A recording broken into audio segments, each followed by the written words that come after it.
Olá, hoje estamos de volta. A gente vai ver a relação trigonométrica de um retângulo. A gente vai começar com a primeira parte, com a relação métrica do Teorema de Pitágoras. Então, iremos hoje como Teorema de Pitágoras.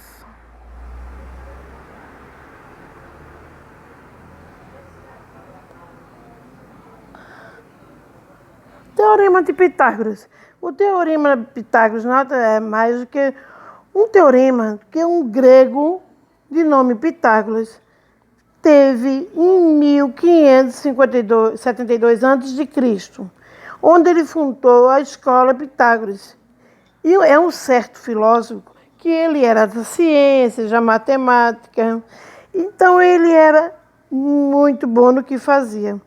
Então, em um determinado momento, esse mestre, ele desenvolveu esse teorema, que é lembrado até hoje, principalmente pelos que levam o nome que esclarece, que são as medidas das relações dos lados de um triângulo.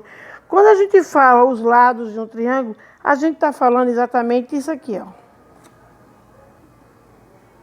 Um triângulo, onde eu tenho os seus lados, né? A, B, C. Meu pé ficou muito bonito não, mas vamos lá. B, C. Aqui um Azinho, um Bzinho, um Czinho. Quando a gente coloca nessa representação, a gente lê assim. BC. Aqui, ó, esse lado aqui, eu vou chamar ele de hipotenusa.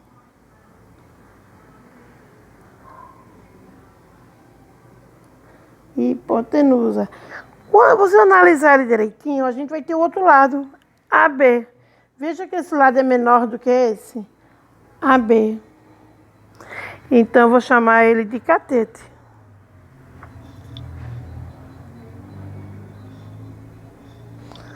Catetos. Catete. E o outro lado, AC.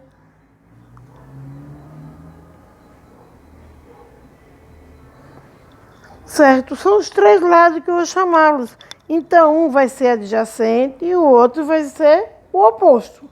Um catete adjacente e o outro catete oposto. Como é? O catete oposto, o nome está dizendo. É o seu oposto. O adjacente é a lateral.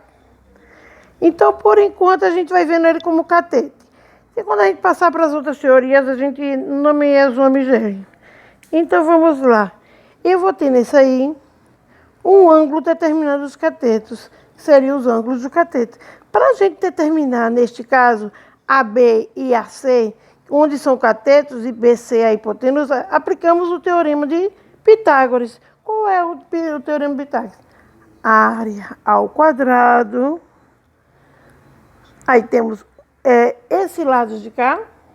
Nessa figurinha aí, a gente tem os seguintes dados. Tem o A, tem o B e tem o C. Para a gente montar a fórmula, como os três lados são quase semelhantes, a gente utilizaria a fórmula B ao quadrado mais C ao quadrado igual a A ao quadrado. Então, veja, quando a gente coloca assim, a gente simplesmente estamos dizendo que A ao quadrado é igual a B ao quadrado, mais C ao quadrado, né? Porque a gente está colocando na forma. Para a gente organizar mais, para a gente ter a área, literalmente, a gente vai trabalhar assim, literalmente. Deixa eu só fazer uma coisinha aqui. Então, para a gente trabalhar, a gente tem que sempre organizar. Então, quando a gente organiza esses dados, você vai ter A ao quadrado é igual a B ao quadrado, certo? Mais C ao quadrado. Essa é a primeira teoria que a gente vai estudar. Se a gente for ver ela na relação trigonométrica, se eu não me engano, ela é a terceira, mas a gente vai começar por ela. A sequência não faz muita diferença, você vai aprender a utilizar, né? Se eu pegar um triângulozinho assim, deixa eu pegar aqui. um triângulo.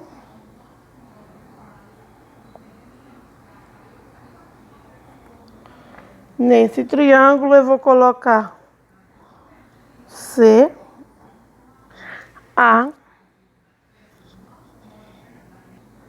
e colocar aqui, ó. O que eu vou fazer? Vou jogar nesta fórmula aqui. Para mim jogar nessa fórmula, eu tenho que saber quem é A, quem é B, quem é C.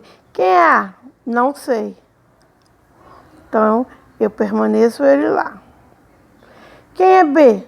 B é A, B, C. Então, B é 8. 8 ao quadrado. E quem é C? 6. 6 ao quadrado. Logo, A ao quadrado. 8 vezes 8. 64. 6 vezes 6. Não é 6 ao quadrado? Não é 8 ao quadrado? Significa 8 vezes ele mesmo. 64. 6 ao quadrado. 6 vezes 6. 36. Então, A ao quadrado é o somatório dos dois. 100. Eu não tenho aqui, ó, um expoentezinho? Então, eu vou botar ele em forma de raiz. Essa área será igual... Qual é o número que multiplicado por ele mesmo que dá 100? É o 10. Então, essa área será 10. 10 vezes 10, 100. Raiz de 100, 10. Certo?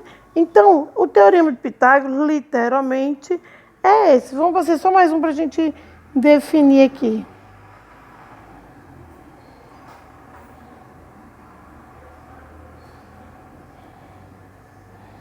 Eu tenho certeza que todos vocês aí, que já foram meu aluno do ano anterior, relembra desses teoremas.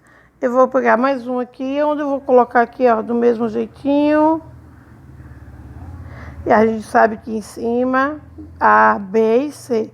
Lembre-se, não vem para vocês, mas você tem que saber que o lado maior sempre será A.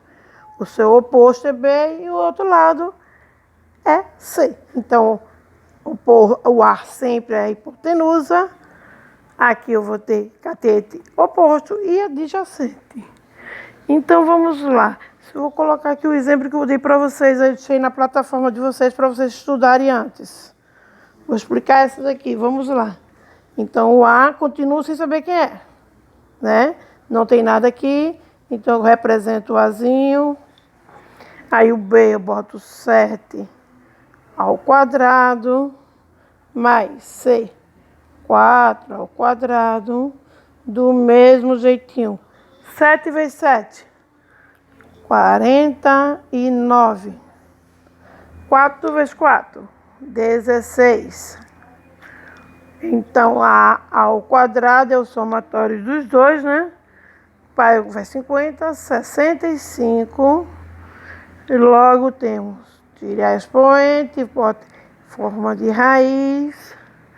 A gente vai ter a raiz de 8 vezes 8, 64. Fatorando 1 vai dar 0, alguma besteirinha. Então, vai ser raiz de 8,6, mais ou menos. Quando você fatorar aí, vai vir exatamente assim. Na maioria dos concursos, eles utilizam, quando colocam assim, muitas vezes eles trabalham somente com a raiz. Quando é muito decimal, eles trabalham com os 3 primeiros números. Certo? Então, para a gente entender literalmente, a gente tem que saber que x ao quadrado é o lado que representa a parte que não tem. Ele pode vir das duas maneiras que eu te coloquei aí, ó. Deixa eu botar ela mais para baixo. Ele pode vir assim ou assim. Assim é mais incomum. Esse é mais utilizado. Ele é representado por uma letra. Esse letra é representado pelo número real, onde consiste o x elevado ao quadrado. Para a gente saber a medida dos lados dessa figura. Certo? Então, é necessário que a raiz seja positiva para a gente ter um resultado legal. Então, até logo, até o próximo vídeo.